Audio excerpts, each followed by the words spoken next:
তিনিচুকীয়া জিলাৰ মাকুমৰ এখন আগশাৰীৰ ইংলিছ মাধ্যমৰ শিক্ষানুষ্ঠান হ'ল Vivekananda English academy and Vivekananda senior secondary academy.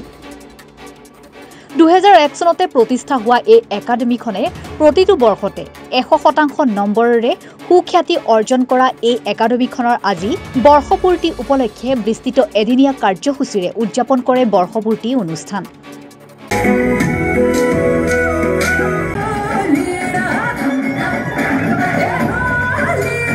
পুৱাৰে পৰা বিভিন্ন সাংস্কৃতিক অনুষ্ঠানে মুখৰিত কৰি তোলে একাডেমীৰ বাকৰি।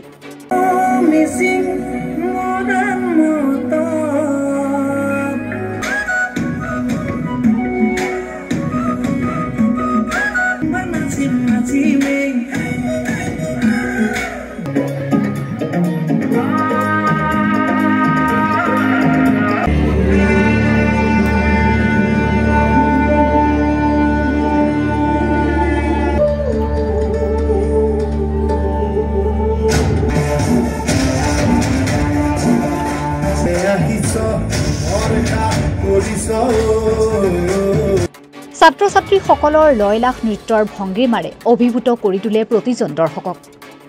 সাংস্কৃতিক অনুষ্ঠানৰ মাজতেই আজি বৰ্ষপূৰ্তি অনুষ্ঠানত আমন্ত্ৰিত অতিথি হিচাপে মাকুম অঞ্চলৰ বিশিষ্ট ব্যৱসায়ী Amrit Bhattacharya, Vivekananda English academy and Vivekananda senior secondary একাডেমীৰ প্ৰাক্তন শিক্ষয়িত্ৰী তথা বৰ্তমানৰ নগাঁও উচ্চ বিদ্যালয়ৰ সহকাৰী শিক্ষয়িত্ৰী গীতা বৰা আৰু প্ৰাক্তন শিক্ষক তথা বিবেকানন্দ শিশু বিকাশ কেন্দ্ৰৰ অধ্যক্ষ অনুপ দে উপস্থিত থাকে।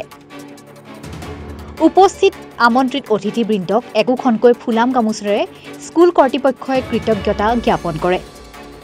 তাৰ পাছতেই উপস্থিত অতিথিবৃন্দই নিজৰ মন্তব্যৰে ভাষণ আগবঢ়ায়। ভাষণ প্ৰসংগত প্ৰাক্তন শিক্ষয়িত্ৰী তথা নগাঁও উচ্চ বিদ্যালয়ৰ সহকাৰী শিক্ষয়িত্ৰী গীতা বৰাই একাডেমীখনৰ আৰম্ভণিত কি পৰ্যায়ৰ পৰা আজি এনে শীৰ্ষ পৰ্যায়ত উপনীত হোৱাত অভিভূত হৈ পৰা বুলি বক্তব্য দাঙি ধৰে। আজিৰ বৰ্ষপূৰ্তিৰ এনে শুভক্ষণত একাডেমীৰ কৰ্তৃপক্ষ পংকজ আচাৰ্যীয়ে সকলোৰে যৌথ প্ৰচেষ্টাত একাডেমীৰ জয়যাত্ৰা হোৱা সংবাদ মাধ্যমৰ আগত অৱগত কৰে। খুব ভাল লাগিলে আজি সব কণ ল'ৰা ছোৱালীবোৰ আজি প্ৰগ্ৰাম কৰিছে। মই নিজৰ স্কুল নিজৰ কথা মনত কৰিছে। মোৰ এনেকুৱা লাগিছে যে মই নিজে আজি বাচ্চা হৈ গ'লো। আপোনালোকে খুব ধুনীয়াকৈ প্ৰগ্ৰামটো কৰিছে। আজি ইমান বছৰ এটা স্কুল লৈ অহা মানে সৰু এটা পুলিৰ পৰা এটা ডাঙৰ এটা গছ বনাবৰ কাৰণে আজি যিমান ইয়াত টিচাৰ্ছ আছে চবে মিলি কিনে আজি স্কুলটোক আগবঢ়ালে। মোৰ best of wishes to all the schools. আৰু এই স্কুলটো আগবাঢ়ক এইটোৱে মোৰ ইচ্ছা আছে। আৰু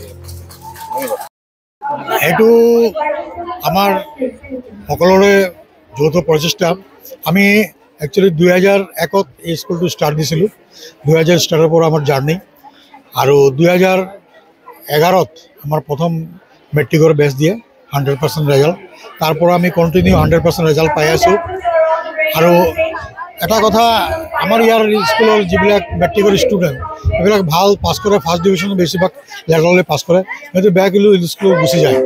আমি এটা ইয়াতে হায়াৰ ছেকেণ্ডেৰী স্কুল খুলিছোঁ, কিন্তু আমাৰ ষ্টুডেণ্টবিলাক নাপাওঁ হায়াৰ ছেকেণ্ডেৰীত, সিহঁতে বেলেগ ভাল স্কুল গুচি যায়।